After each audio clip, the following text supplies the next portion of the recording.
Hey there. Tonight, we are settling in beside one of the oldest faces on Earth. Recently, researchers fed geological scans of the Giza Plateau, old excavation notes, thermal imaging, rather anomalies, and weathering studies into advanced AI systems.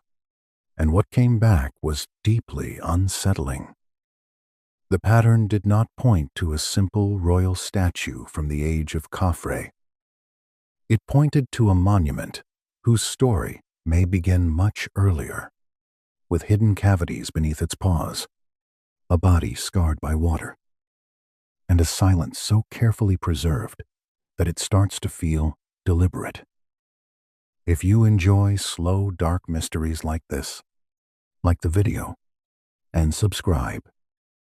Now let the room go softer around you. Let your breathing slow down. We are going to Giza before dawn, where the wind moves over stone like memory, and the Sphinx is still watching the east. The first thing you notice is not the size. It is the stillness. The plateau is cold in that quiet desert way that feels almost polished. Sand shifts in thin ribbons around the limestone, and the sky has not quite made up its mind whether it wants to remain night or become morning. The pyramids stand back in their own hard silence, but the Sphinx feels different. It does not rise like architecture. It waits like a thought, half human, half beast, carved from the living bedrock. Its face seems less like a portrait than a pause in the earth itself. Every school book gives the same neat answer. It was carved around 4,500 years ago during the reign of Khafre. One more expression of royal power on the Giza Plateau. The source begins by challenging that answer almost at once, and for good reason. Because once you look at the Sphinx without the usual caption already sitting in your head, strange things begin stacking up with uncomfortable speed. There are the stories of hidden passages beneath the paws. There are the repeated radar anomalies. There is the head that looks too small for the body. There is the missing nose, which has become so familiar that most people stop asking who removed it and why. Then there is the stone itself, scarred in ways some geologists argue look more like rain than wind. Rain in a place that has been desert for an unimaginably long time. That is the kind of pattern AI is very good at noticing. Not magic. Not revelation in the theatrical sense, just comparison at a scale the human eye and memory struggle to hold all at once. Old survey maps, thermal images, radar returns, erosion studies, historical sketches, linguistic references from Arabic chroniclers, 19th century excavation diaries, fragments of debate between geologists and Egyptologists. Recently, some researchers began feeding all of that material into advanced analytical systems, asking a simple but dangerous question.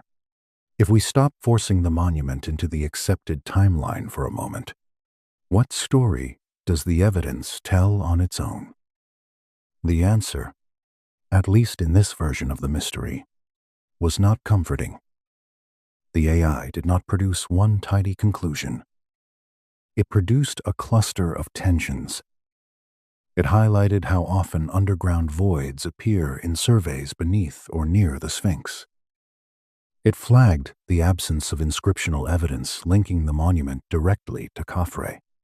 It marked the disproportion of head to body as a recurring anomaly in both artistic and engineering assessments.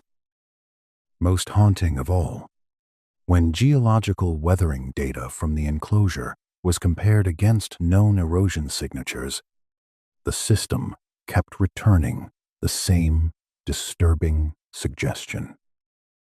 The body appears to preserve a different environmental memory than the story usually told about it. You know that feeling when several small doubts stop being separate and begin behaving like one large doubt. That is what happens here. The source chooses to begin under the surface. And I think that is exactly right. Because before the Sphinx becomes a question of age, it becomes a question of what lies below. The old whispers of chambers under its paws have never entirely gone away. Most people treat them as fringe legend now, the sort of thing that drifts through documentaries and late-night conversations and then vanishes with the lights. But legends are often stubborn because they attach themselves to some awkward little fact that official narratives never manage to smooth away completely. In the early modern excavation period, when archaeology still had far too much empire in it and far too little patience, men came to Giza with notebooks, explosives, fantasies, and the confidence of people who had never once had to apologize to the past. Colonel Howard Weiss is one of the names the source brings forward, and his presence changes the mood instantly. 19th century excavation on the plateau was not delicate. It was intrusive, improvised, sometimes brilliant, often destructive. Yet even in that rough age, there were reports and hints that something existed beneath the Sphinx. Sealed spaces, door-like features, descending darkness.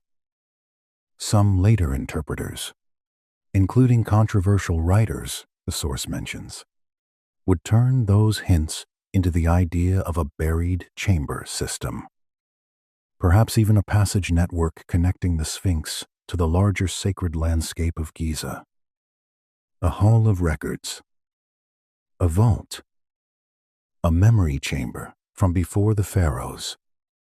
It sounds extravagant, and perhaps it is. But the source is careful in a clever way. It does not ask you to believe the whole legend at once. It asks you to sit with the fact that odd subterranean readings keep appearing, and then disappearing into vague official language. That is where the modern scans matter. Through the 1980s, 1990s, early 2000s, and again in more recent decades, various teams use different technologies around the Sphinx zone. Ground-penetrating radar, seismic work, thermal imaging. The claims vary, and some are hotly disputed, but the source keeps returning to one theme. Repeatedly, symmetrical anomalies are reported beneath or near the monument. Publicly, they are reduced to natural cavities, geological noise, or non-significant voids. Privately, the language around them often sounds more nervous than dismissive. I have always found that kind of wording more unsettling than open disagreement. When people say something is meaningless too quickly, you start wondering whether the speed of the answer matters more than the answer itself. Imagine standing before the paws at first light, while the sand is still cool and the limestone has not yet begun returning the day as heat. Beneath your feet, according to the source, there may be cavities, shafts, perhaps even cut spaces. The AI comparison work in this telling does not prove a chamber, and it is important to stay honest about that.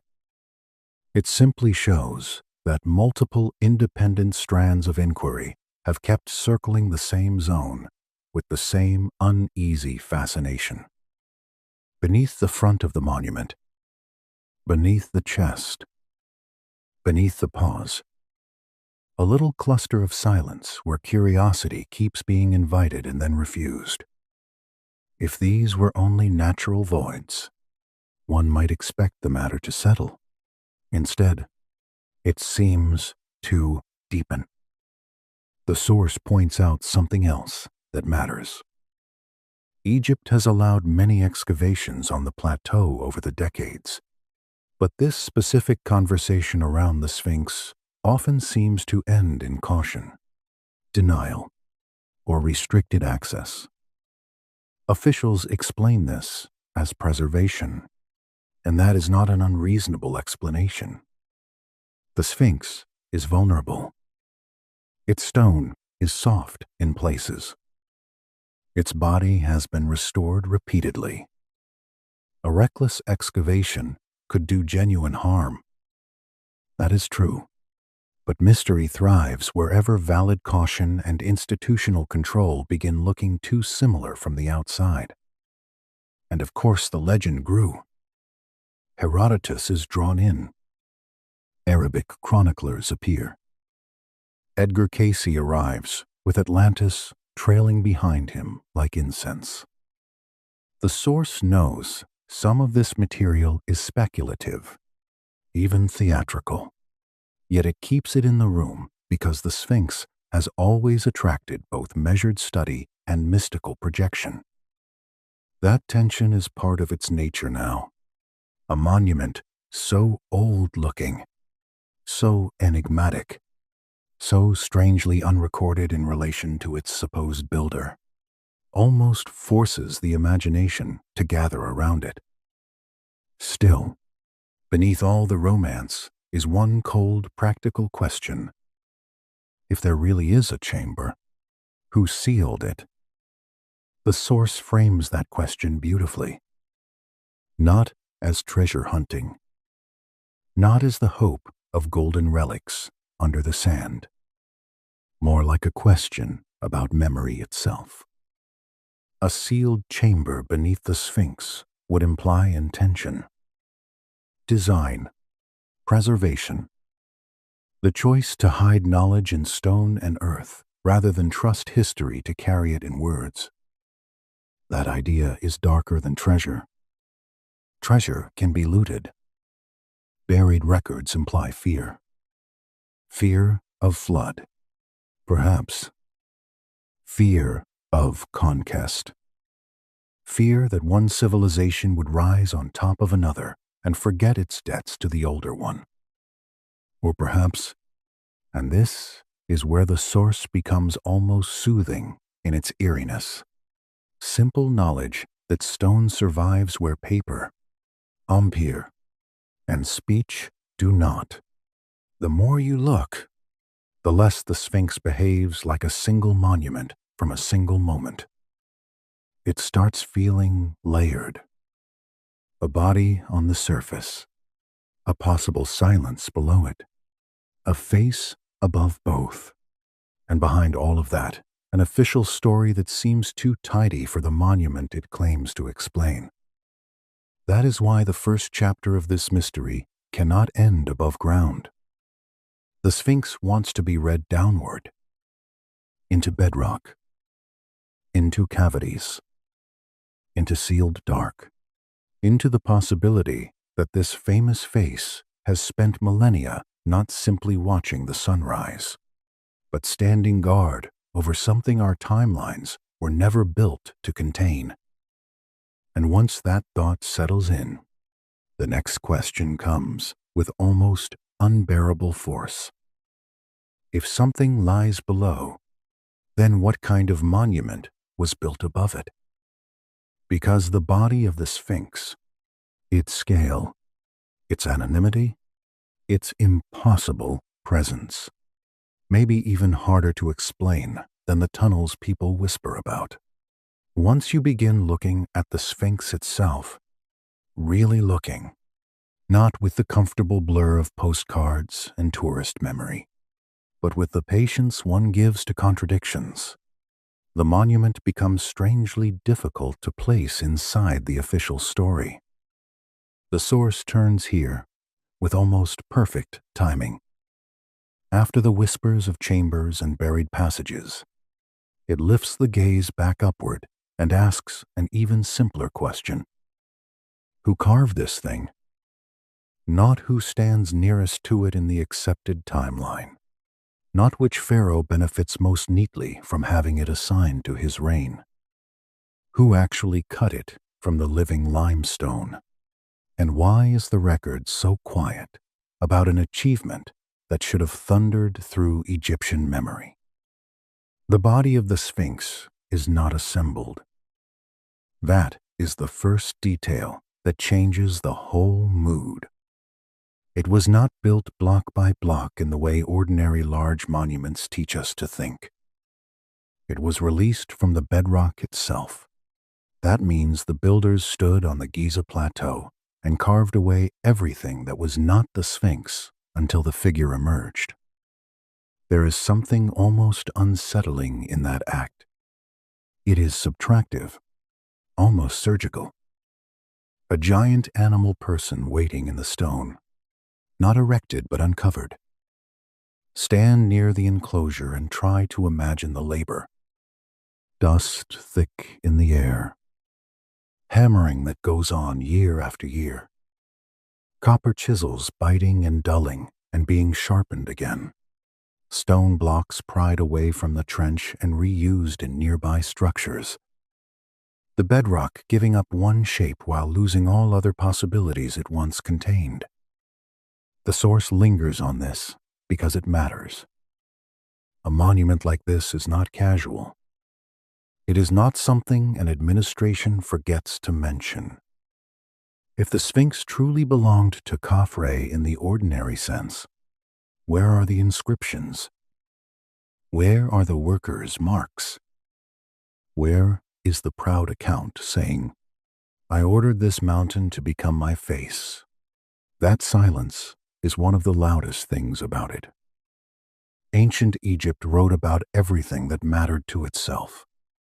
Grain, priests, foundation rituals, royal names, temple gifts, ton provision. Even people whose jobs were far less impressive than carving a colossal guardian from living stone have left traces in the record. Yet for the Sphinx, nothing cleanly says, I was made for this king, in this year, by these men. Under this order, the source presses on that absence with exactly the right amount of weight. Not enough to become melodramatic. Enough to make it impossible to ignore. The mainstream explanation, as the source presents it, feels surprisingly thin once you isolate it. The Sphinx stands near Khafre's pyramid complex. A damaged statue nearby has been said to resemble him.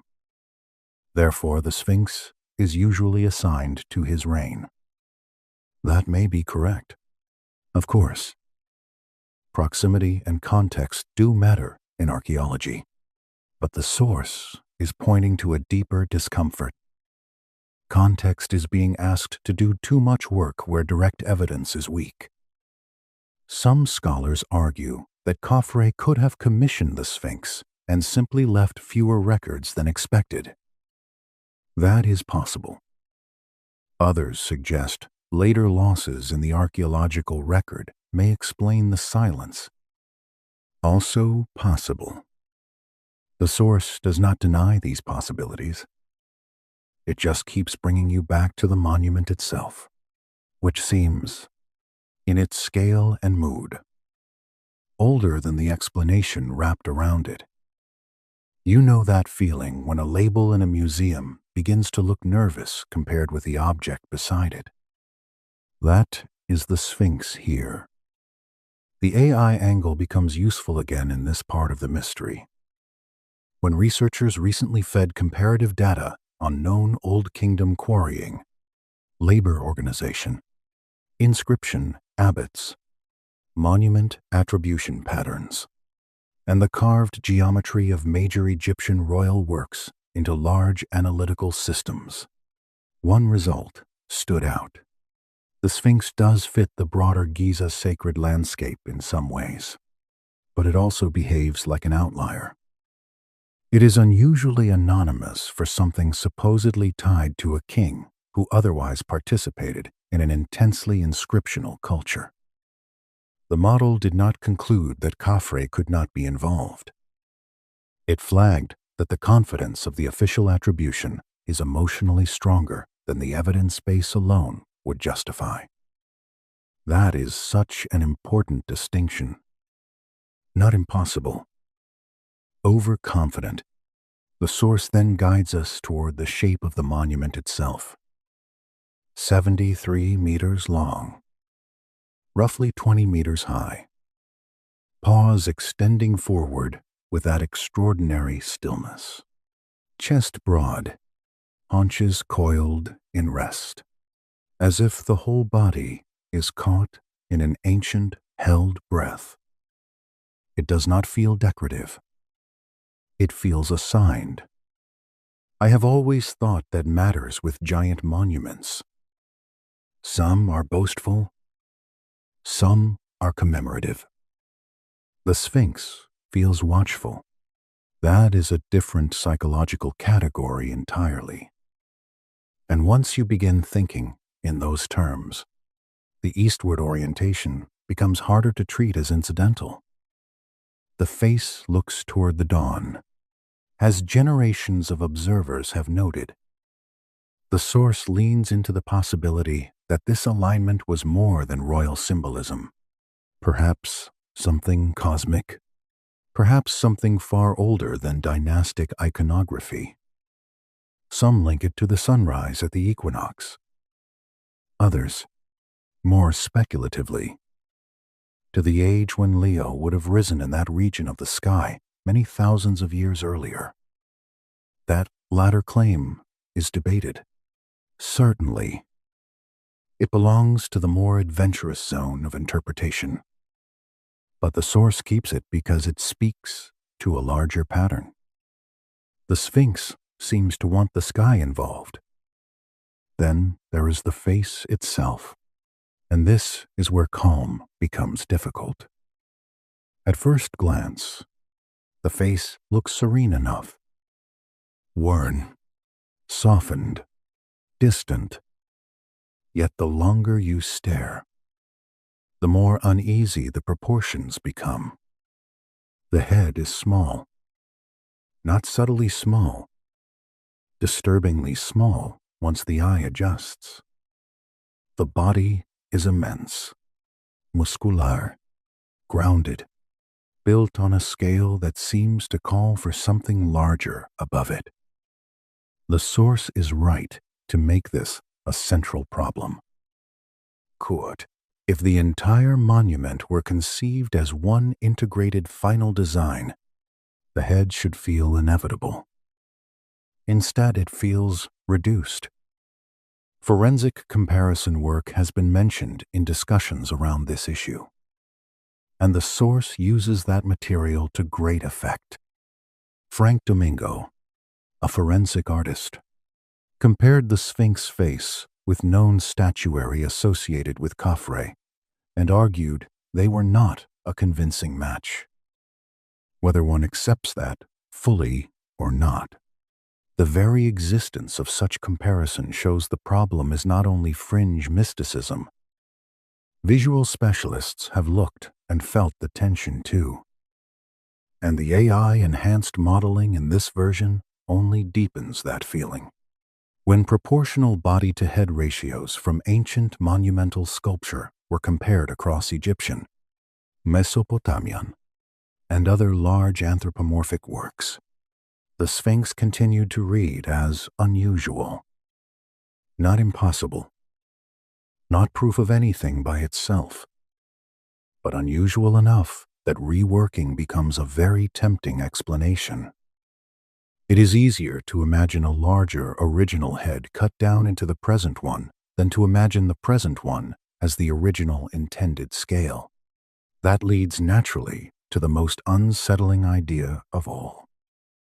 The head we see may not be the first face the Sphinx wore. The source explores several possibilities. Alio.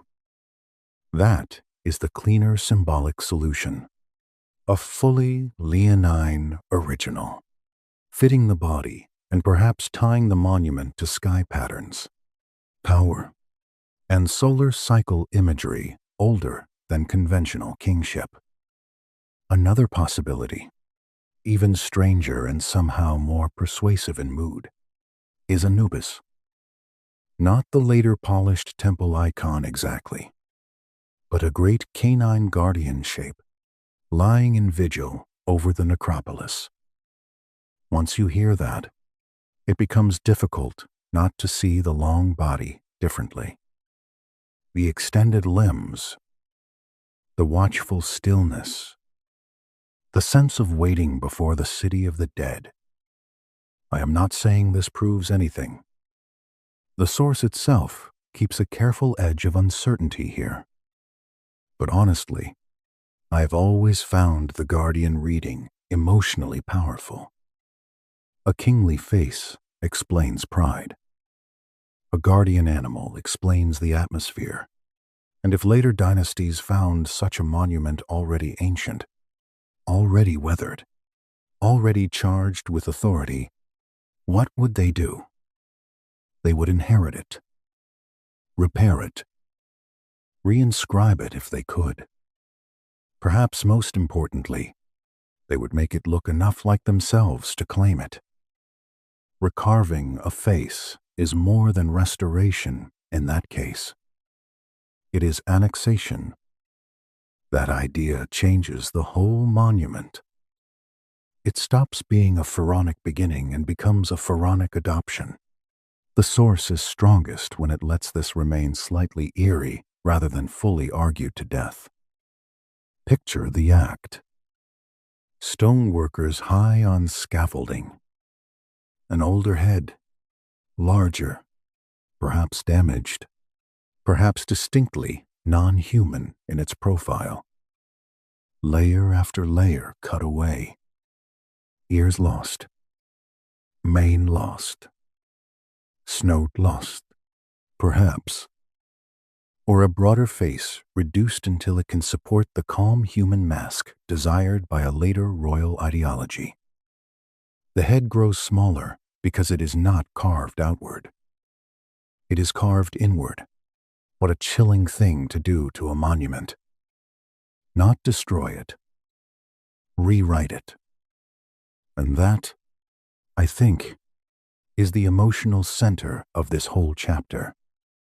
The Sphinx may be less a creation than a palimpsest. A body from one age. A face from another. A monument so old that even the civilization we credit with it may have stood before it and felt what we feel now. Awe mixed with uncertainty, then chosen not to admit the uncertainty openly.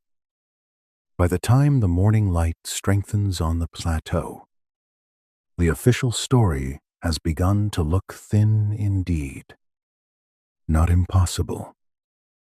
Just too neat for the evidence lying in plain view. An anonymous giant. A head too small. A body cut from the bones of the earth. A monument aligned with the dawn and yet somehow disconnected from the historical personality supposed to explain it. And if its current face may be a later rewrite, then the damage done to that face becomes even more charged. The missing nose, the battered features, the wounds concentrated where identity resides. That is where the story must go next, into the violence done to the Sphinx countenance, and the possibility that breaking the face was part of breaking the memory it carried. The more time you spend with the Sphinx, the less it behaves like a statue and the more it behaves like a survivor. That is the feeling the source keeps returning to, and once it takes hold, it becomes very difficult to shake. Ordinary monuments belong to their builders. They announce a reign, a dynasty, a culte, a victory. a funerary program, a named intention. The Sphinx does not do that cleanly. It sits inside the Giza Plateau. Certainly. It participates in the sacred landscape. Certainly. But it also seems to exceed it. Like a guest who was already in the house before the family whose portraits now line the hall. The source is especially strong here because it does not rely on one strange clue alone.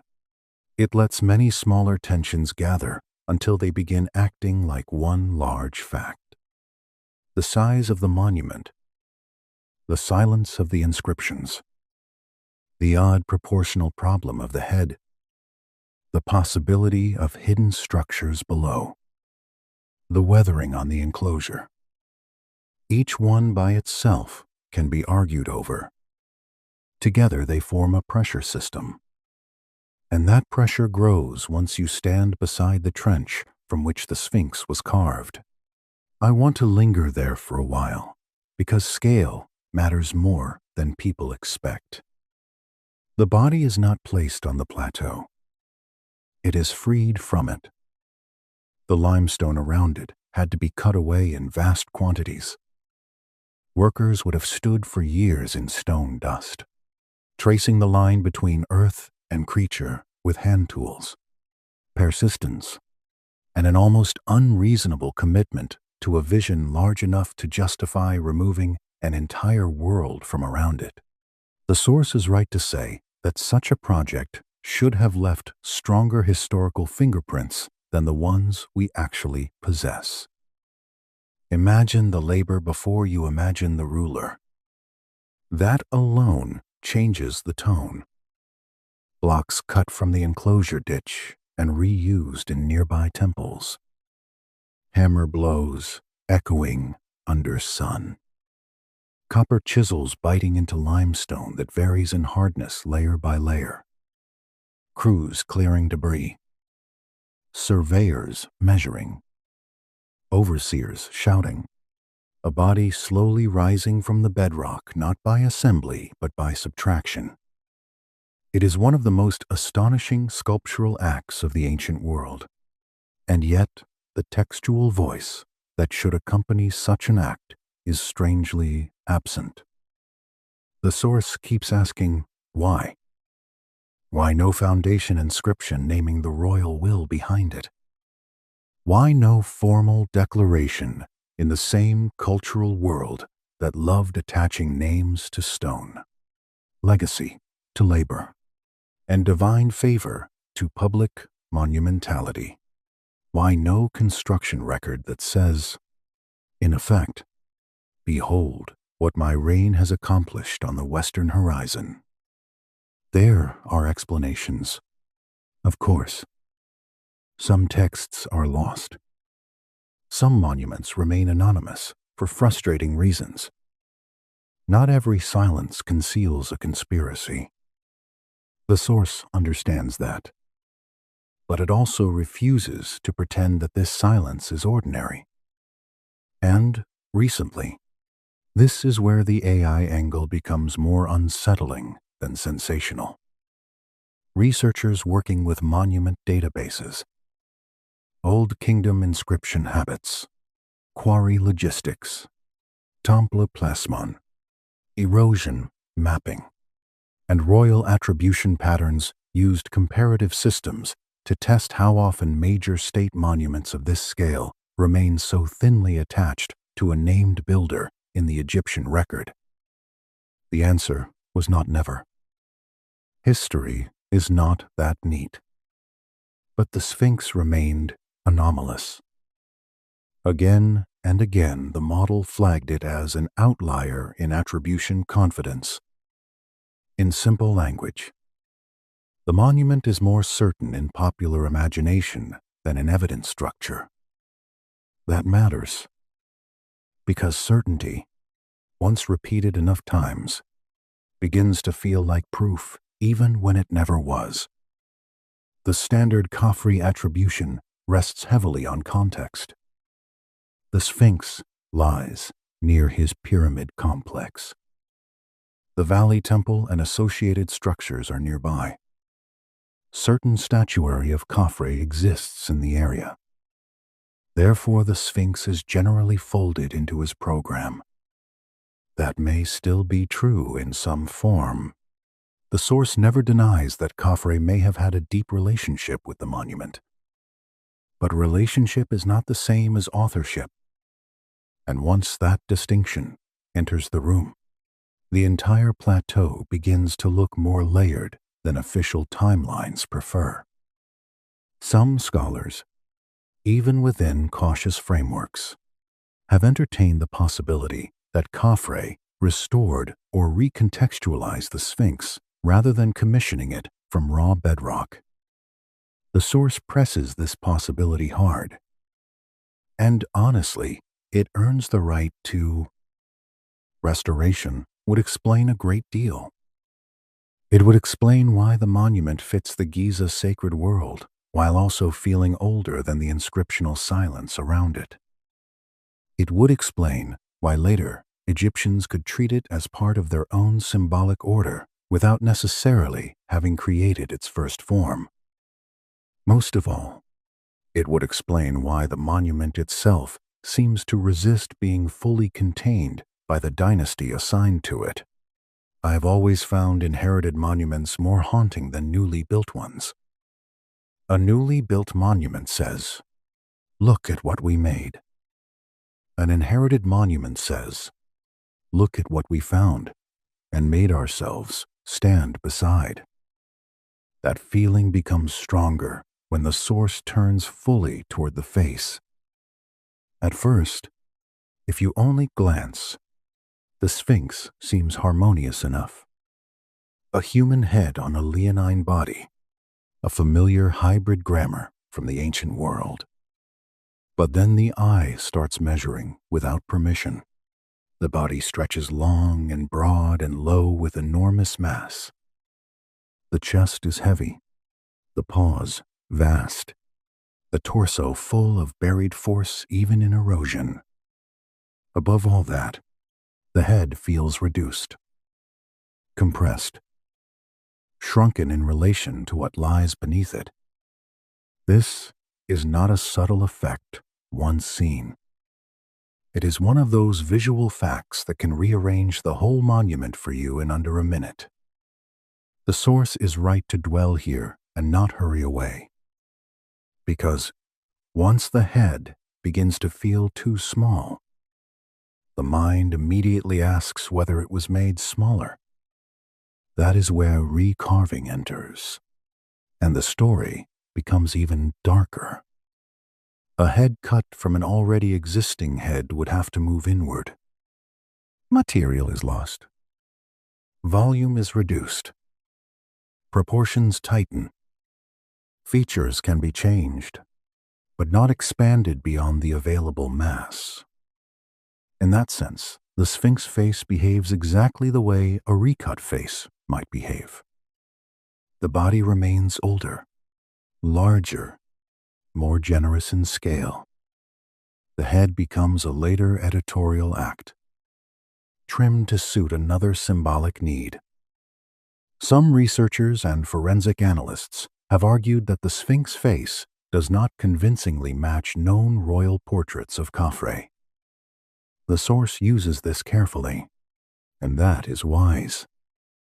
Portrait comparison in antiquity is never a clean science. Artistic convention matters. Damage matters. Weathering matters. Yet, even allowing for all that, the question persists. If this is Khafre, it is a peculiar Khafre. And if the face is not securely his, then the accepted dating weakens further. The AI comparison work in this version of the story pushes gently on that weakness. Facial proportion studies, cranial mass modeling, and monument ratio comparisons were run against damaged ancient royal portraits and large-scale composite sculptures. The results did not name an alternative pharaoh. They did something more interesting. They repeatedly categorized the Sphinx head as proportionally conservative for the body below it, meaning more consistent with a later reduction than with an original, full-scale design. Again, not proof, but a stubborn structural hint. And once reduction becomes thinkable, the original head becomes the next obsession. The source presents several possibilities, each with its own emotional weight. A lion head is perhaps the cleanest symbolic solution. It would match the body, the eastward gaze, the solar associations, the royal and cosmic power of leonine imagery. A full lion guardian watching the dawn from a green or semi-green prehistoric Giza would fit the atmosphere of a far older sacred world almost too well. Then there is the canine possibility, an Anubis-like guardian form, stretched on the plateau above the necropolis, keeping vigil over tombs or even over something older than tombs. Honestly, the Anubis idea is one I find difficult to dismiss emotionally once it is seen, even if it remains speculative. The long body, the forward paws, the resting, waiting posture, the protective orientation. A jackal or canine guardian on the western horizon has a resonance that later pharaonic iconography could easily have chosen to inherit or overwrite. And overwrite is the important word, because the source is not merely suggesting artistic adjustment. It is suggesting political rewriting in stone. Imagine a later dynasty encountering this colossal, weathered guardian already half ancient to them, already carrying authority they could not manufacture quickly for themselves. What better move than to appropriate it? Reduce the head, recut the features, dress the face in royal identity. Do not destroy the monument, because its size and sanctity are useful. Reframe it. Adopt it. Turn a relic of another age into an ancestor of your own. That is how power often behaves. It does not always erase what came before. Sometimes it places its own face over the older one and asks future generations to forget the difference. You can feel that logic all through the source. It is one of the deepest reasons the Sphinx becomes so eerie. Even if no buried chamber were ever found, even if every underground anomaly turned out to be natural, the monument above ground might still be a rewritten thing. A body from one age, a head from another. A sacred object whose current appearance is already a compromise with historical memory. If you stand long enough in the enclosure and look from the body to the head and back again, the tension becomes almost intimate. The face is calm. The body is old in a different way. The weathering seems distributed unequally. The relation between them does not quite settle into ease. It is like listening to a story in which the voice and the heartbeat do not fully belong to the same person. The source also points out something psychologically important. Most people encounter the Sphinx already captioned, already explained, already folded into a neat tourism script about pyramids, pharaohs, and dynastic grandeur. That framing prevents the monument from being seen freshly. AI is useful here not because it sees hidden magic, but because it has no loyalty to the caption. It compares form, weathering, context, anomalie, silence. It notices where the official answer fits and where it merely sits. That difference is the true disturbance. By now, as the light rises over the plateau, the Sphinx looks less and less like a simple Old Kingdom portrait beast, and more like a heavily edited survivor. A guardian whose first identity may have been too old, too non-human, too politically inconvenient, or simply too unknown for later rulers to leave untouched. And when you begin to think that way, the damage to the face becomes impossible to treat as trivial ruin. The missing nose is no longer just a tourist fact. The battered mouth, the scarred cheeks, the general violence concentrated around the countenance, all of it begins to look like an attack not only on stone, but on identity itself. That is where the next movement must go. Into the wound. Into the blank place where the nose once was. Into the long history of who harms faces, and why the face of the Sphinx may have needed to be broken after it had already been rewritten. Once the face begins to feel rewritten, the damage done to that face takes on a much darker weight. Most people know the Sphinx first through absence. Not the whole monument, not the enclosure, not the geology, not the unresolved authorship. The missing nose. That blunt blankness in the center of the face has become so familiar that it almost stops being strange. The eye accepts it quickly, the way the eye accepts old scars when it has seen them too often. The source refuses that comfort, and I think it is right to do so. Because a damaged face on a monument like this is never only a damaged face. It is a broken identity. The old Napoleon story still drifts around popular culture because it is neat and theatrical. Soldiers, cannon, empire, reckless men taking target practice at antiquity. The source dismisses that, and rightly so. Drawings from before Napoleon's campaign already show the Sphinx without its nose. That particular myth survives because modern people enjoy stories where destruction can be blamed on one loud moment of stupidity. Reality is usually less cinematic and more unsettling. The more likely historical account comes through the medieval chronicler al-Makrizi, who describes a Sufi figure outraged by offerings or reverence being shown to the Sphinx and defacing it in an act of iconoclasm. Whether every detail of that story is perfectly reliable can be debated. Medieval chroniclers, like all chroniclers, wrote with their own emphases and inherited rumors. Still, it gives us something the canon myth does not. Motive. Not accidental damage. Not military carelessness. Deliberate assault on the power of an image. That matters because iconoclasm is not random violence. It is ideological surgery.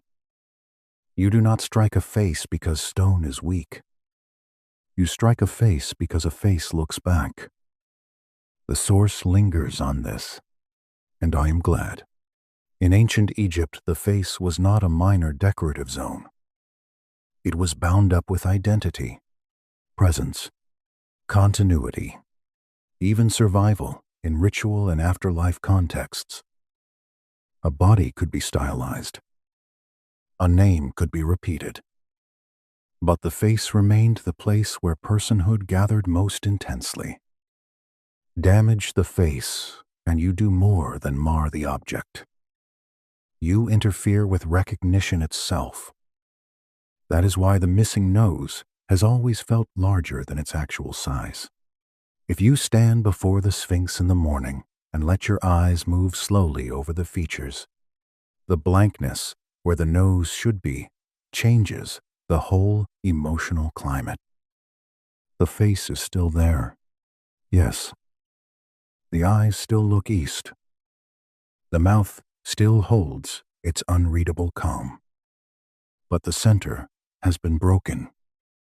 The profile that should project authority into air now falls inward into absence. It makes the monument look less like a complete guardian and more like a survivor of interrogation. The source wisely expands the damage beyond the nose alone. The beard is gone. Parts of the uraeus are gone. Edges have softened. Facial definition has been wounded more generally. Some of this is erosion. Of course. Time is always working. Yet concentrated damage in symbolic zones rarely feels accidental for long. The more carefully you look, the more the face begins to resemble a site of repeated contention. Recently, AI-assisted image reconstruction has made this even more interesting. Researchers fed early sketches, historic photographs, measured drawings, and known proportions from surviving facial geometry into restoration models. The results were necessarily tentative, but they showed something emotionally striking. Even small changes to the nose and central facial plane radically alter the character of the Sphinx. Reconstruct the nose, and the monument becomes more alert, more present, more commanding. Remove it, and the face becomes withdrawn, injured, less legible.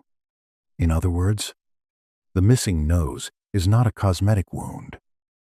It transforms the psychological effect of the whole monument. That realization changed the way I think about the Sphinx.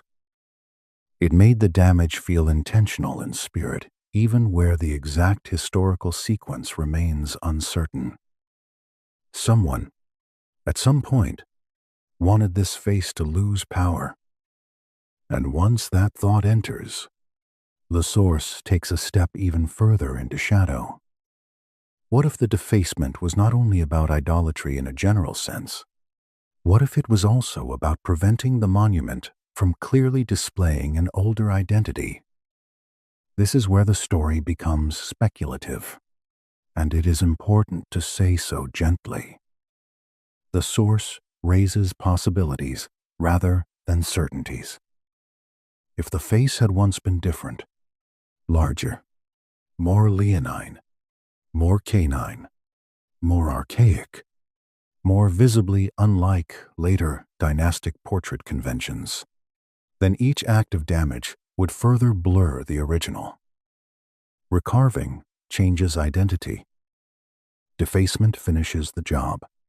I think that possibility is difficult to dismiss emotionally because it mirrors how power behaves elsewhere. First, overwrite the old image. Then damage what remains hard to control. Leave the object standing, but rob it of precision. A wounded monument is easier to reinterpret than an intact one. The source also nods toward another uncomfortable layer. Racial speculation has clustered around the Sphinx for a long time, often in clumsy or agenda-driven ways. And one must be careful here. Ancien Egypte was complex, dynamic, and not reducible to modern racial categories. Still, the idea that facial damage could serve as erasure of original appearance has appealed to many alternative theories. Some argue a later or official narrative needed the face to be less distinct, less traceable, less able to speak too clearly about who first carved or first recut it. It is debated, and many such claims run far beyond the evidence. But the emotional logic of facial erasure remains powerful, whether or not one accepts those broader conclusions. If you were standing there with me, I think what would strike you most is not one single theory, but the violence of concentration. Why the face? Why the very zone that holds character? Gaze, lineage, recognition.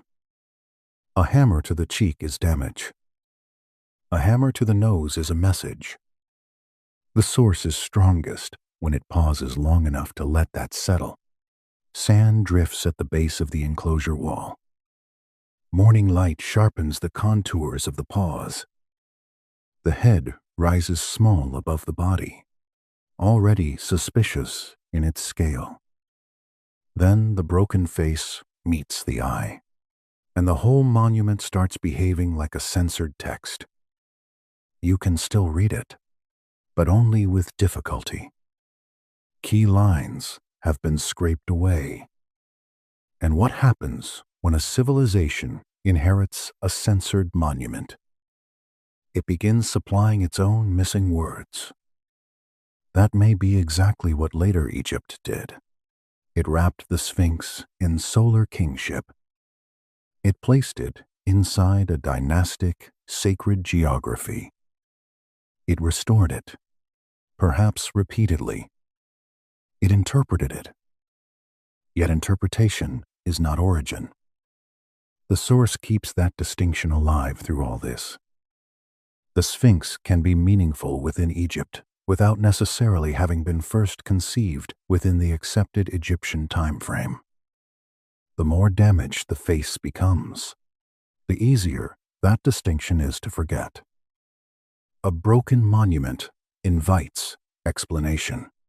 Enough generations of explanation, and the explanation starts sounding original.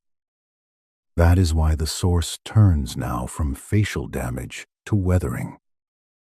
Because the stone itself may hold the one witness less vulnerable to ideology than chronicles, priesthoods, ministries, or tourist guides. Not perfect witness. Stone also deceives if read badly. But stone remembers climate better than stories do.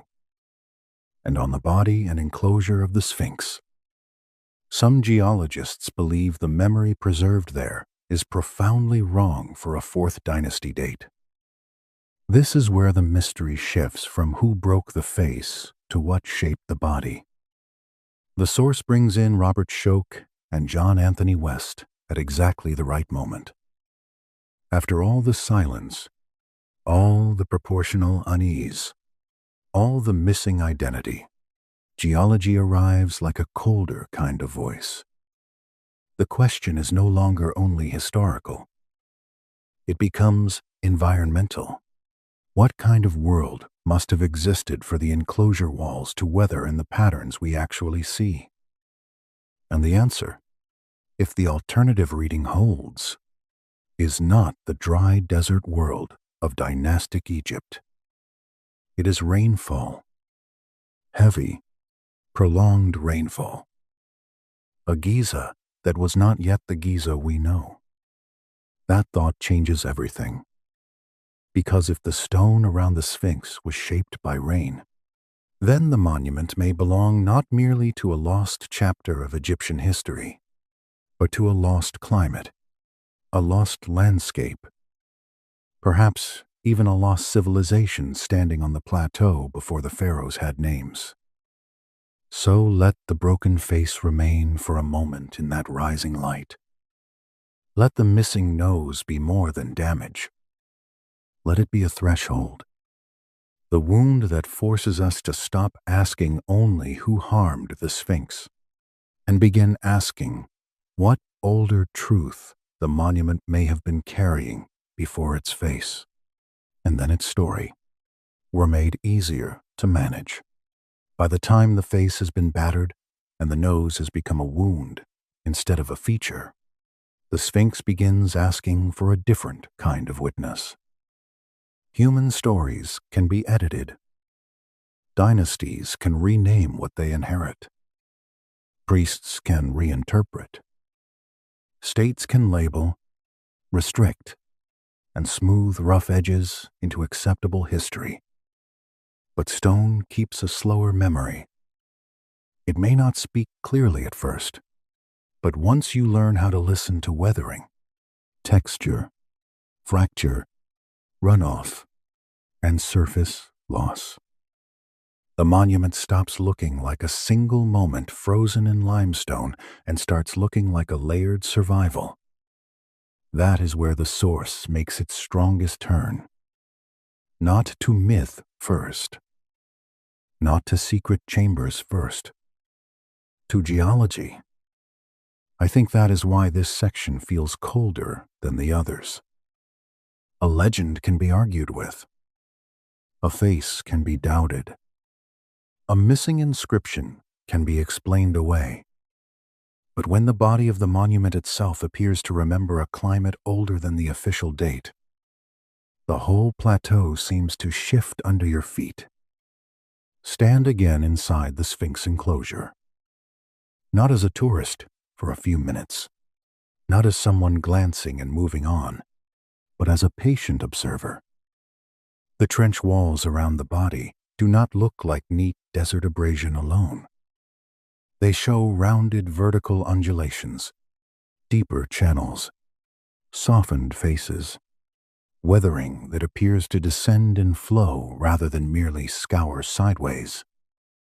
The source gives this a great deal of weight, and it should, because once you see those surfaces in the right light, it becomes difficult to pretend the question is silly. John Anthony West was one of the first modern figures to press this intuition seriously into public view. He was not a geologist, and the source does not hide that. But he was observant, stubborn, and unusually sensitive to the possibility that ancient monuments might be older than the story's modern institutions attached to them. He looked at the enclosure and felt the mismatch before he could fully prove it. Later, Robert Schauch, a geologist, examined the site and argued that the weathering patterns were more consistent with significant rainfall than with ordinary wind and sand erosion acting alone in a desert environment. That suggestion did not merely tweak a date. It threatened an entire civilizational arrangement.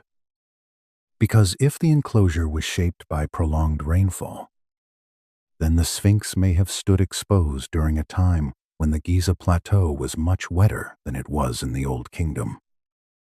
And that would push the origin of the monument far earlier than the reign of Khafre, far earlier than the accepted flowering of dynastic Egypt, toward the end of the last ice age or the early post-glacial transition, when North Africa still carried greener landscapes, deeper moisture, and weather patterns no longer visible in the modern desert. I have always found that possibility far more unsettling than any treasure chamber story. Hidden chambers promise discovery. Ancient rain promises a lost world. The AI angle intensifies this without turning it into spectacle.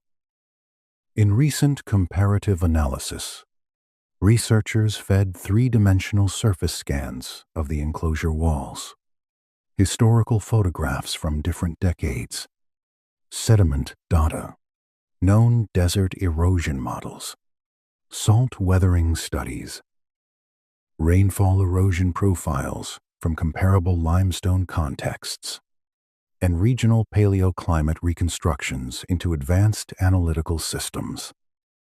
The models were not asked to endorse a fringe theory. They were asked something simpler. Which environmental pattern best fits the visible erosion signatures on the body zone and enclosure?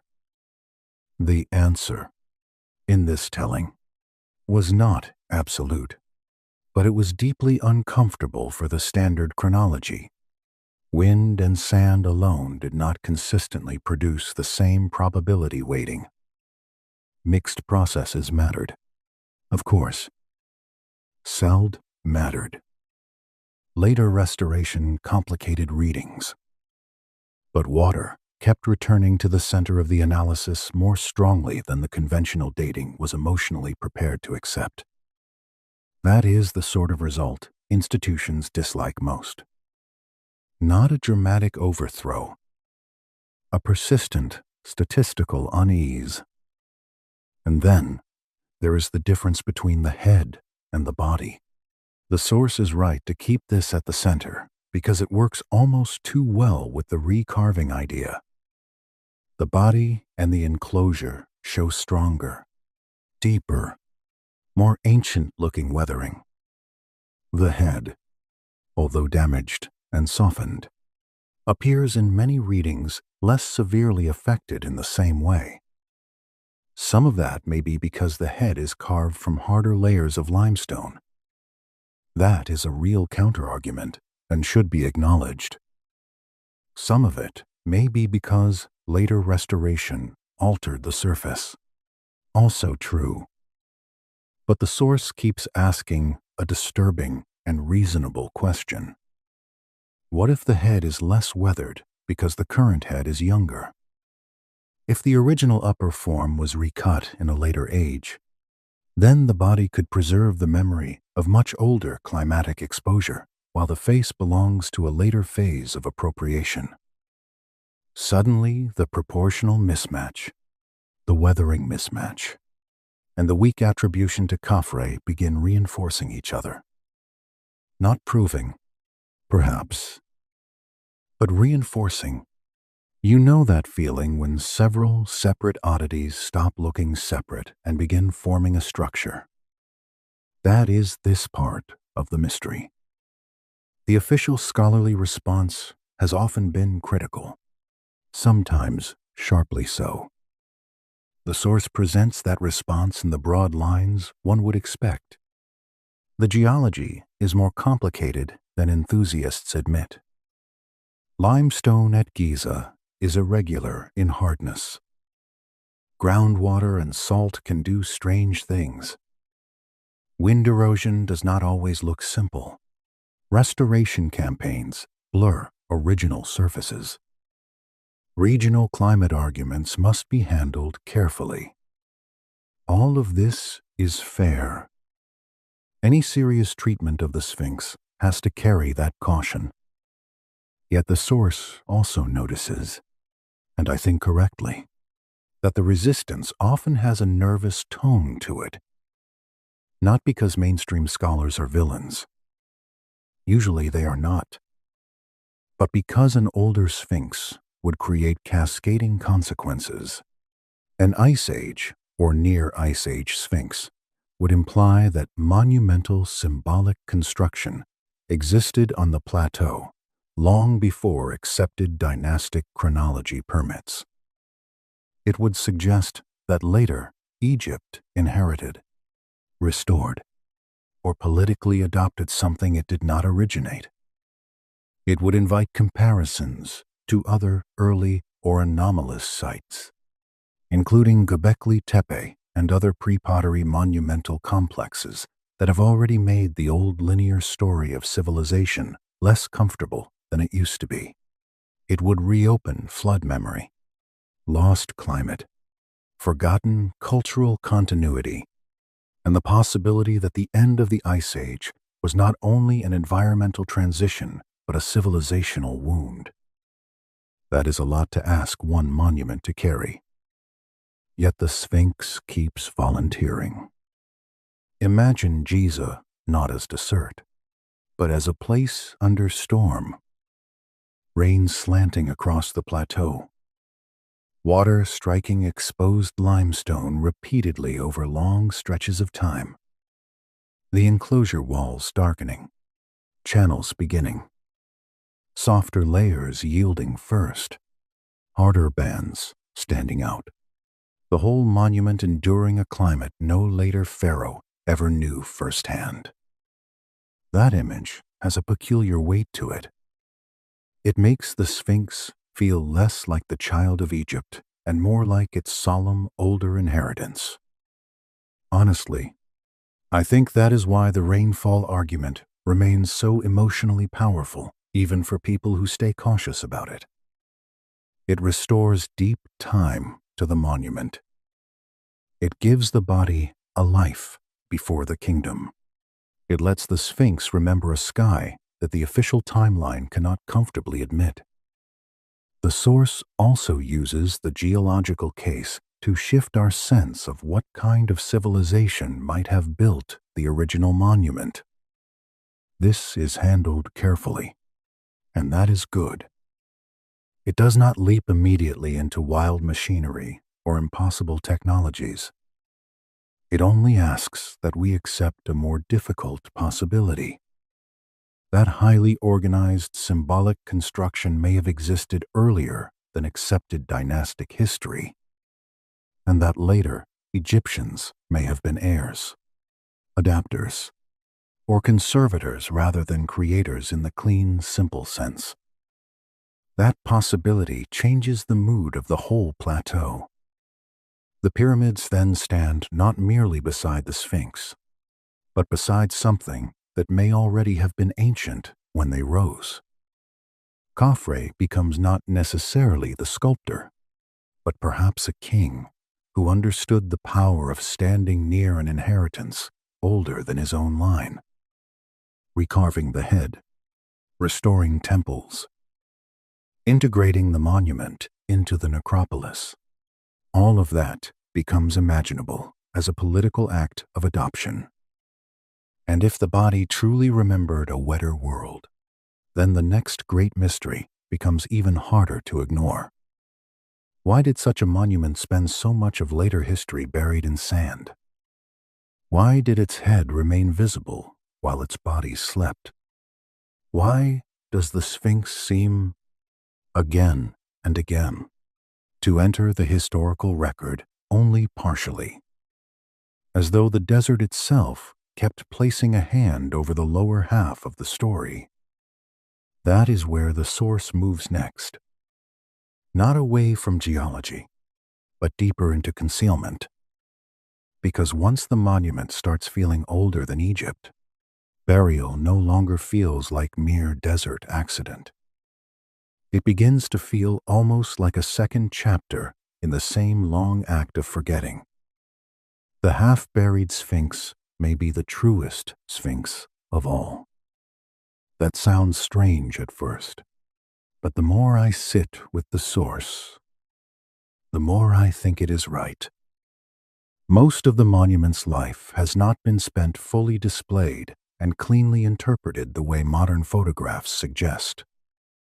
Much of its existence, especially in later historical memory, has been partial.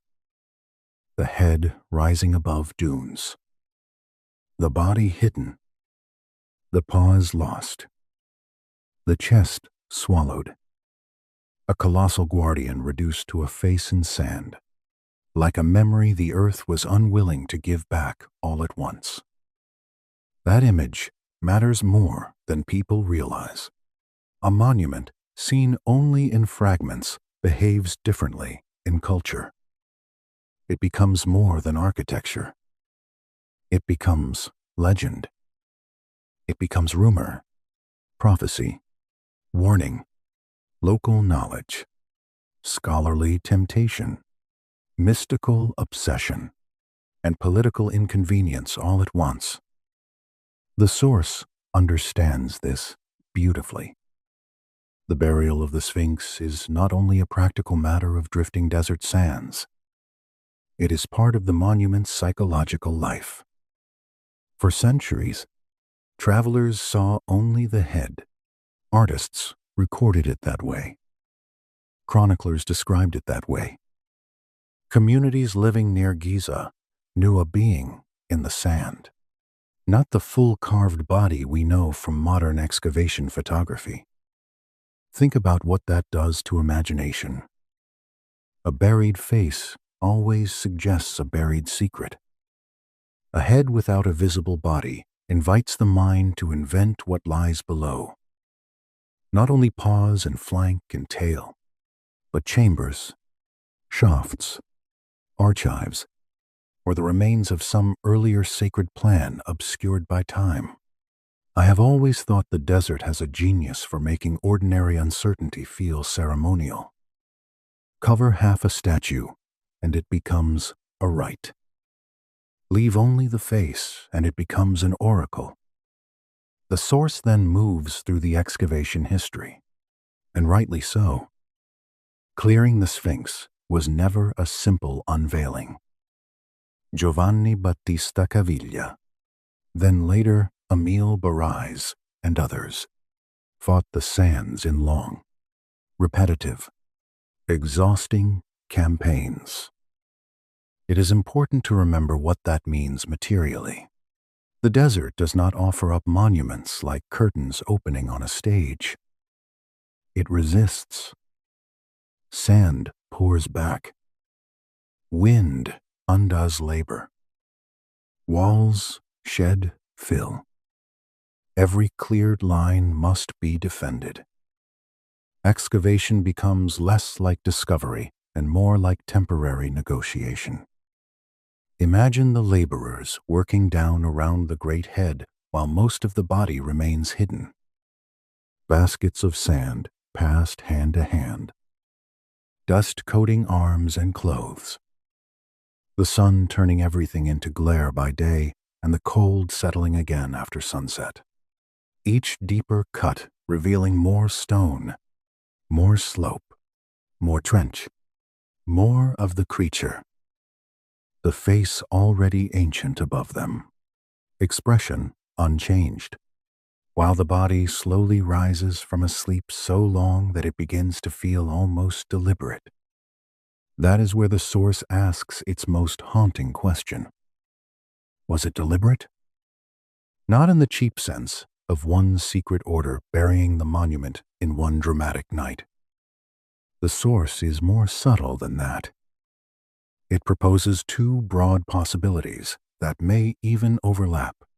First, preservation. Sand can destroy, yes, but it can also shelter. Burial limits wind abrasion, human vandalism, and the relentless open exposure of soft limestone. Second, concealment. Not necessarily malicious at first, perhaps even practical or ritual, but still a form of controlled visibility. The monument remains, but not fully. Enough to awe, not enough to answer. Both possibilities feel uncomfortably alive. If later Egyptians inherited a monument whose origins they only partly understood, partial burial may have served several needs at once. It could protect what they valued. It could contain what they could not fully explain. It could preserve the face as an object of reverence while allowing the greater body and enclosure to vanish into the landscape. It might even transform the Sphinx from a relic of another order into a more manageable symbol inside their own sacred world. You know that feeling when something is too important to destroy and too difficult to explain. History often chooses to cover such things rather than confront them directly. The source also stresses the texture of the fill around the monument, and this is important. Not all sand behaves the same way. Around the Sphinx, the accumulated material has at times been described as packed, dense, difficult, mixed with debris and collapse.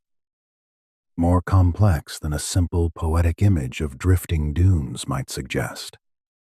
Some of that complexity is perfectly natural over long time spans. Some of it reflects excavation history, restoration, and human intervention. But the cumulative result is intriguing. The Sphinx was not merely lost once and found once. It seems to have moved through cycles of exposure, neglect, intervention, and reburial. That cyclical life gives the monument a strange rhythm. It sleeps. It wakes. It is named. It is forgotten. It is cleared. It is reinterpreted. It sinks again. The source handles this rhythm almost like ritual. And I think that instinct is exactly right. The Sphinx is already a threshold creature, animal and human, earth and image, horizon and necropolis. To imagine it entering repeated periods of burial and revelation feels less like fantasy than like a continuation of its symbolic logic. The desert becomes a veil. Excavation becomes resurrection. I find that almost impossibly beautiful. Also slightly chilling. Because resurrection implies there was something worth hiding until the right age or the right people came again. Now add the modern layer, and the story becomes even stranger. Once 20th century survey methods, radar, seismic work, and thermal imaging began hinting at anomalies beneath or near the Sphinx. The old visual logic of burial was joined by a new technological logic of concealment. The monument is half revealed, half unreadable. The sand may be gone in places, yet the questions remain covered by other means: technical dispute, restricted access, official caution, bureaucratic delay. The source is most persuasive when it does not scream cover up, but instead shows how a second burial can happen through institutions. A permit is denied. A scan is minimized. An anomaly becomes a natural cavity by default. Excavation is postponed in the name of preservation. Records are controlled. The monument remains visible, but the dangerous... That is a far more believable modern mechanism than any melodramatic conspiracy with torches and secret councils. Large systems rarely need dramatic evil. They only need incentives for caution and enough people whose careers rest on stable timelines. And the timeline here matters more than most. If the Sphinx is older than Khafre, if the body and enclosure truly remember a wetter, prehistoric world, if the head was recut, if the monument was inherited, if subterranean features remain unexplored or incompletely explained, then the accepted narrative of Egyptian beginnings does not merely need a footnote. It needs surgery. The source knows this, and that is why it returns again and again to the idea of institutional discomfort. Not because scholars are fools, but because the implications are enormous. An older Sphinx would imply inherited memory on the plateau. It would imply symbolic monumentality before accepted dynastic state formation. It would invite comparison with other early sacred complexes. It would open the door to cyclical civilization, or at least cyclical civilizational loss. It would make the desert not just a backdrop to history, but a vault above drowned or erased chapters of it. That last idea is what lingers with me most.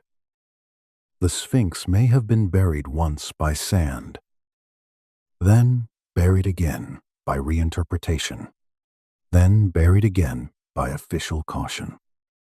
And still it remains in plain sight. The source ends these movements with the feeling that the Sphinx does not need to shout. It does not need to reveal a golden archive tomorrow to remain disturbing. Its very existence is already a challenge. A body cut from bedrock with no secure inscription.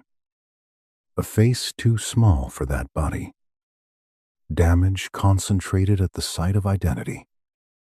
Weathering that may remember rain before the desert. Centuries of burial that preserved and concealed at once. Repeated hints of hidden spaces below. A monument that fits its civilization just well enough to be adopted, and just poorly enough to keep resisting ownership. If you stand at Giza late in the day, when the light turns the limestone soft and the shadows grow long in the enclosure, the Sphinx seems less like a statue than like a withheld sentence. The head watches east.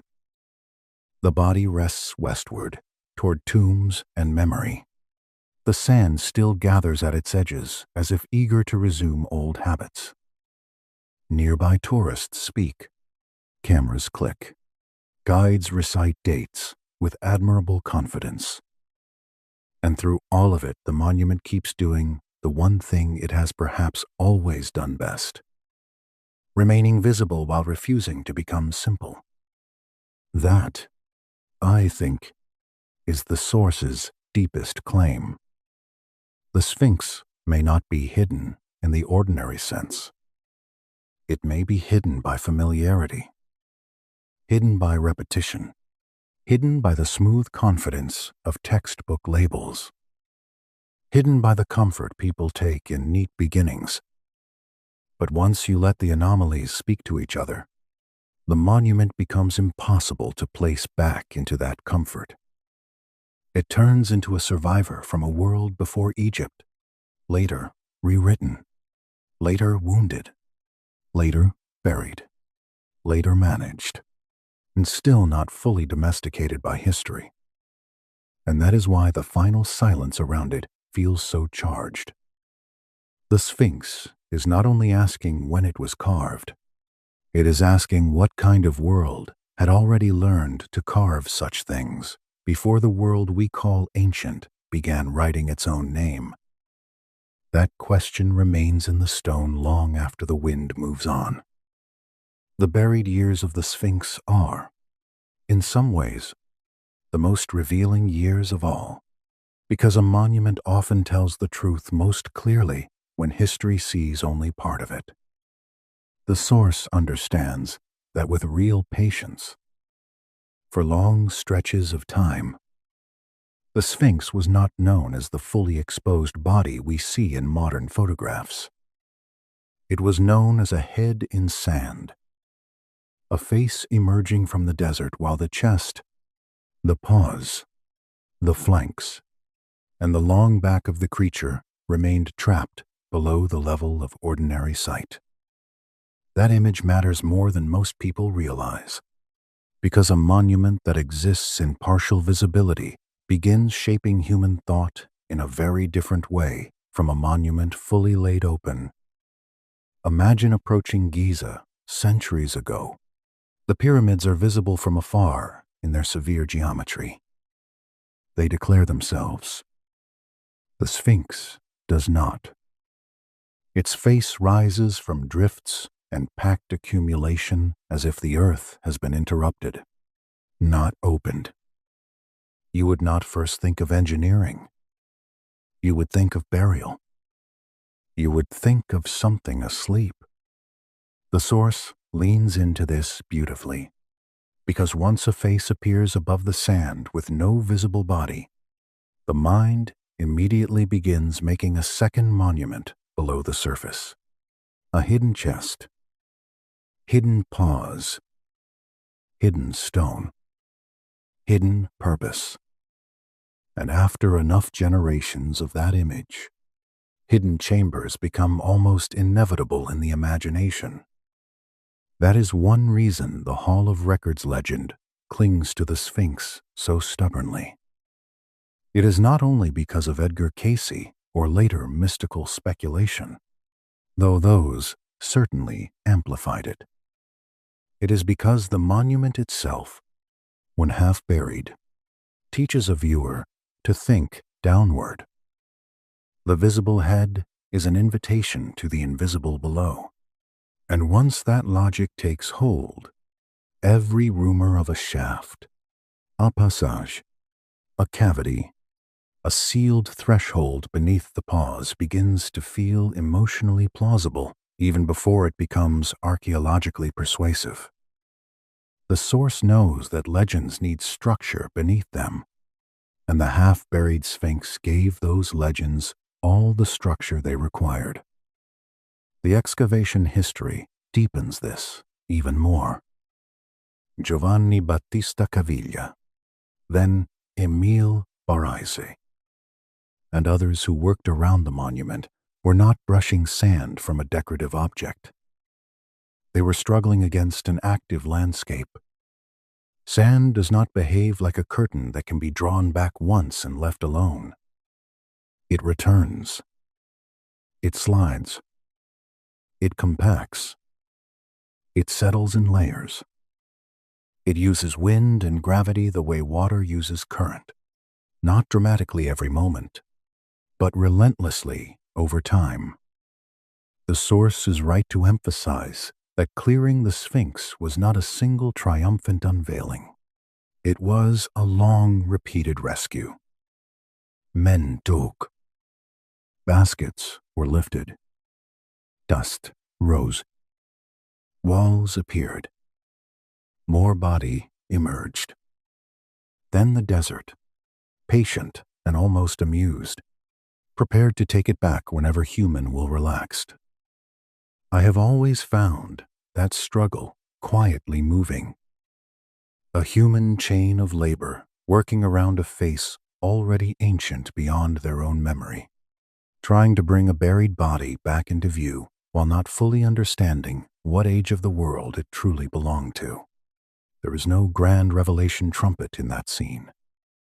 Only shovels, sun, breath, repetition, and the sense that they are not discovering a monument so much as waking one. The source also makes an important point about the character of the fill. This was not always loose and airy dune sand in the simple, romantic sense. In places, the accumulated material around the Sphinx was dense, compressed, mixed, layered by centuries of drift, collapse, restoration debris, wind action, and perhaps deliberate management. That last phrase matters. Deliberate management. Not necessarily a single act of secret burial carried out by shadowy hands at one dramatic moment. Something slower, more believable. A pattern in which exposure and concealment alternate, each for reasons that may shift from age to age. That is where the whole thing becomes truly unsettling, because a monument repeatedly half revealed can serve many masters. To ordinary people, it becomes a wonder. To priests, it becomes a charged image. To rulers, it becomes useful ancestral authority. To later scholars, it becomes a problem. To a bureaucracy, it becomes something to be handled carefully, not only because it is fragile, but because it is dangerous to narrative stability.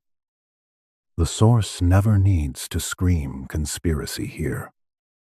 It only needs to notice how often partial visibility is the most convenient state for an inherited mystery. Some would say the burial was mostly natural, and certainly much of it was. Wind patterns on the plateau are real. The enclosure geometry favors accumulation. The monument sits low enough to invite repeated silting by sand over long durations. The desert does not need permission to hide what lies in its path. But the source asks a more subtle question. Once the Sphinx had become partly buried, did later people ever prefer it that way? That is a harder question, and a better one. A fully visible Sphinx demands a fuller explanation. A half-buried Sphinx can remain sacred, famous, and politically useful while keeping its most troublesome features out of sight. The head can be interpreted. The body can sleep. The face can be claimed. The geology can remain unread. The enclosure walls can stay packed in silence. If later dynasties truly inherited a monument older than themselves, then controlled partial exposure may have been an ideal compromise. Preserve the aura. Avoid the deeper implications. You know that feeling when something is too important to destroy and too awkward to explain? History often solves that by allowing it to survive in incomplete form. The AI work used in this retelling becomes especially helpful at this stage because it can compare episodes of burial, excavation, sketch evidence, sediment distribution, wind models, restoration records, and topographic behavior across time without the emotional fatigue human researchers sometimes bring to repeated disputes. When those layered datasets are compared, what emerges is not a cinematic smoking gun. It is a pattern of recurrence.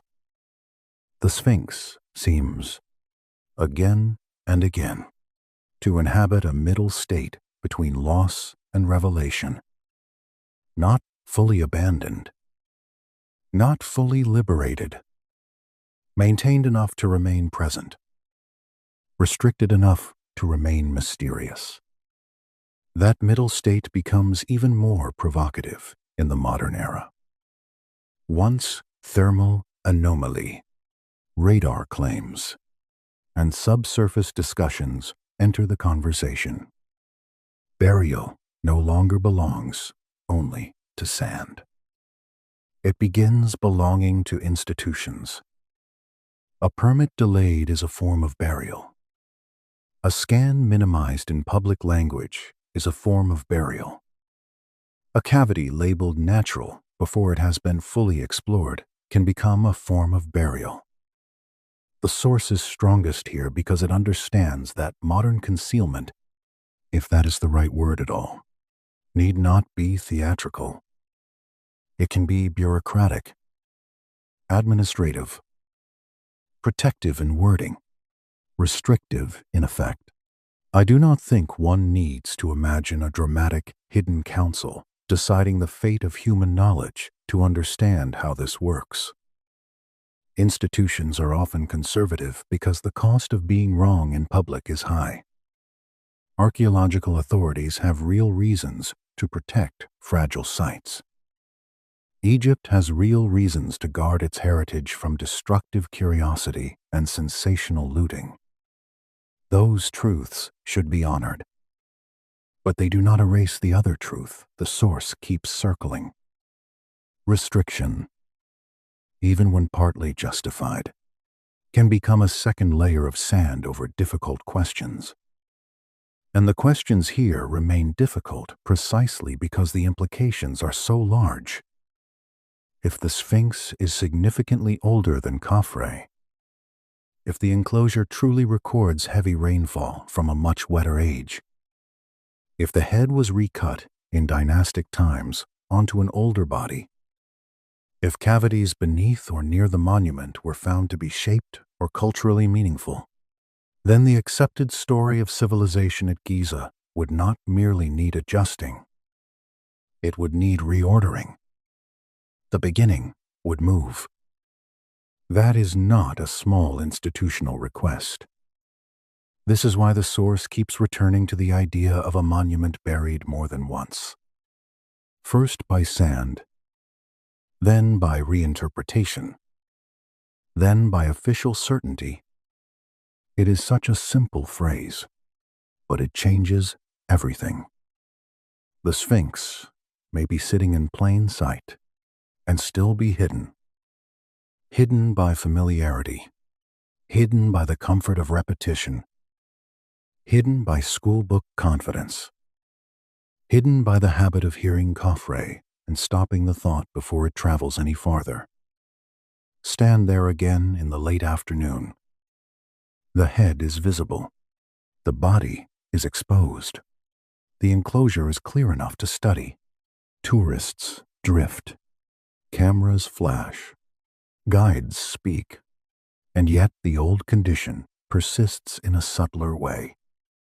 You still do not really see the whole monument if you do not also see its centuries of burial. Without that, You are looking at a cleaned object. With it, you are looking at a survivor whose partial sleep in the desert may have been one of the main reasons it reached us at all. That paradox is one of the most beautiful things in the entire mystery. The same desert that concealed the Sphinx may also have preserved it. The same burial that obscured its truth may have kept its body from suffering fuller destruction. Protection and concealment often arrive wearing the same robe. The source holds that paradox carefully, and it should, because it keeps the story from becoming childish. Not every hidden thing is hidden only for evil reasons. Sometimes history hides things because exposure would finish what time has begun. And still, the consequence is the same for us. We inherit a monument whose body has returned from sleep, but whose full meaning has not. The head looks east. The scarred face keeps its silence. The long body lies exposed enough to trouble geology, iconography, and chronology all at once. Below and around it remain claims of voids, chambers, or at least unresolved subsurface complexity. Above it remains an official story that feels increasingly tidy compared with the stone it is meant to explain. By the time this realization settles, the final question has already begun pressing forward. If the Sphinx has been buried repeatedly in sand and in interpretation, then what exactly is being kept out of view? A chamber, predate, a predecessor civilization, or perhaps something larger and more threatening than any one discovery. The possibility that the first chapters of civilization are older, stranger, and more broken than the present narrative is willing to bear. That is the threshold the source leaves us standing on. Not with a treasure map, not with certainty, with a monument that seems to have spent much of history hovering between revelation and refusal, as though it knows that being half seen has always been the safest way to survive. By the final movement of the story, the Sphinx is no longer merely an Egyptian monument in the ordinary sense.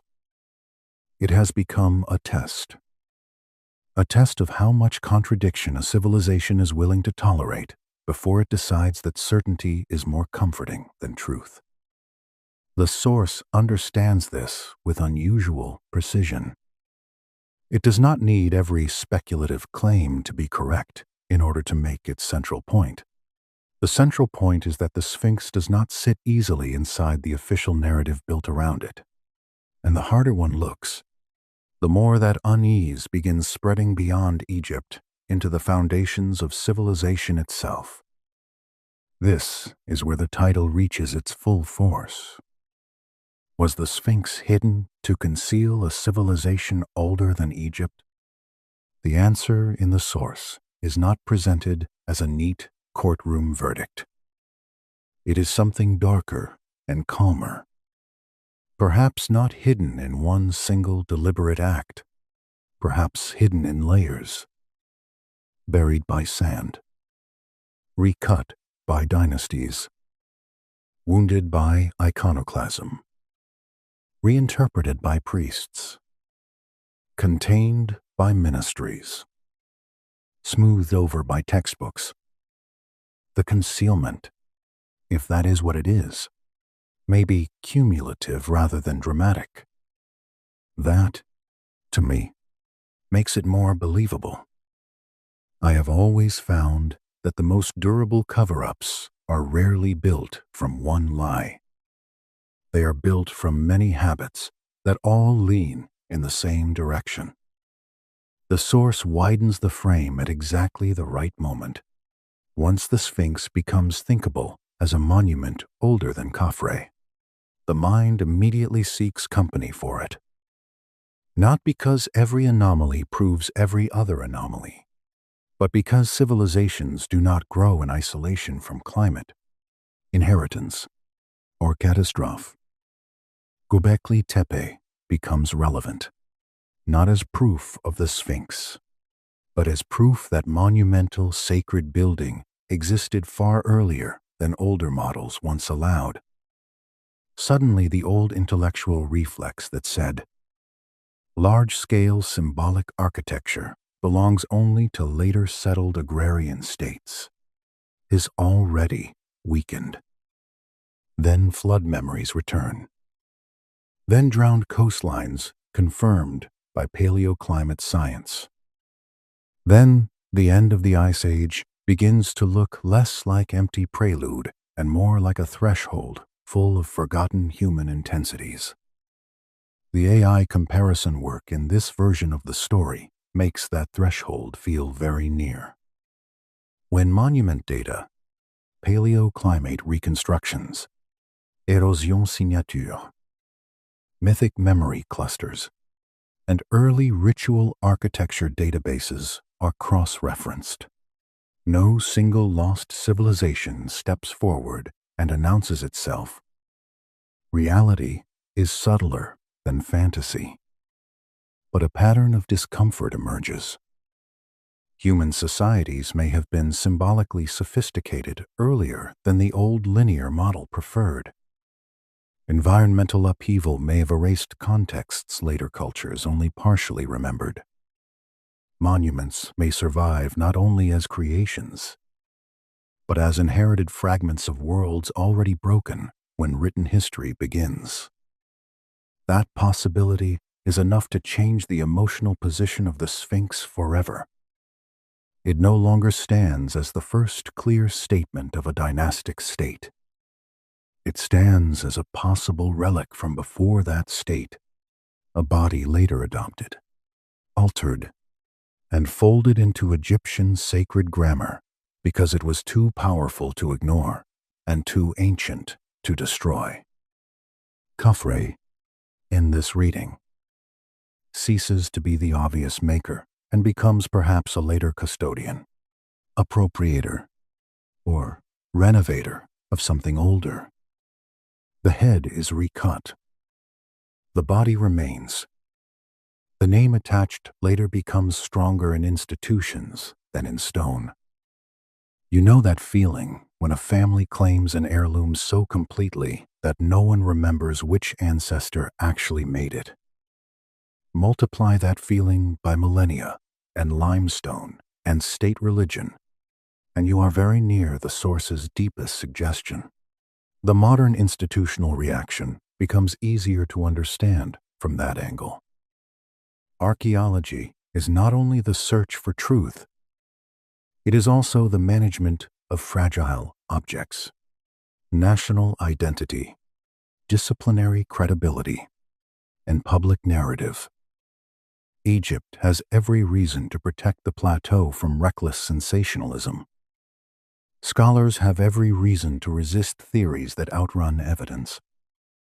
But the source asks whether that caution has, at times, become indistinguishable from narrative defense. That is not an unreasonable question. When a site threatens an accepted civilizational beginning, the threshold for permission becomes very high. A buried chamber beneath an obscure ruin in some forgotten corner of the world might be an exciting academic problem. A buried chamber beneath the Sphinx, if proven significant, would be a global historiographic event.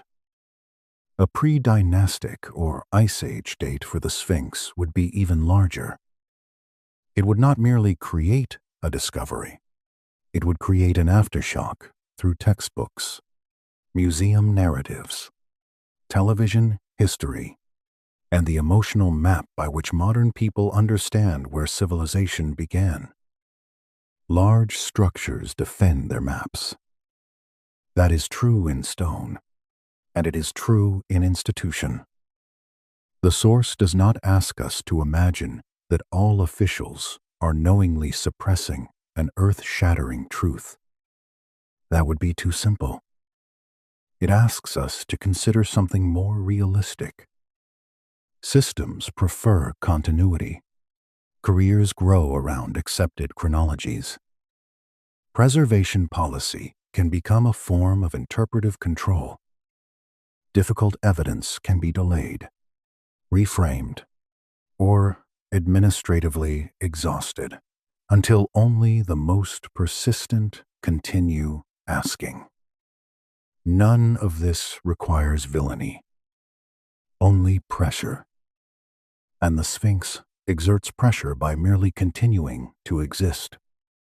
A body cut from bedrock on a monumental scale, yet lacking the usual clear textual claim of authorship.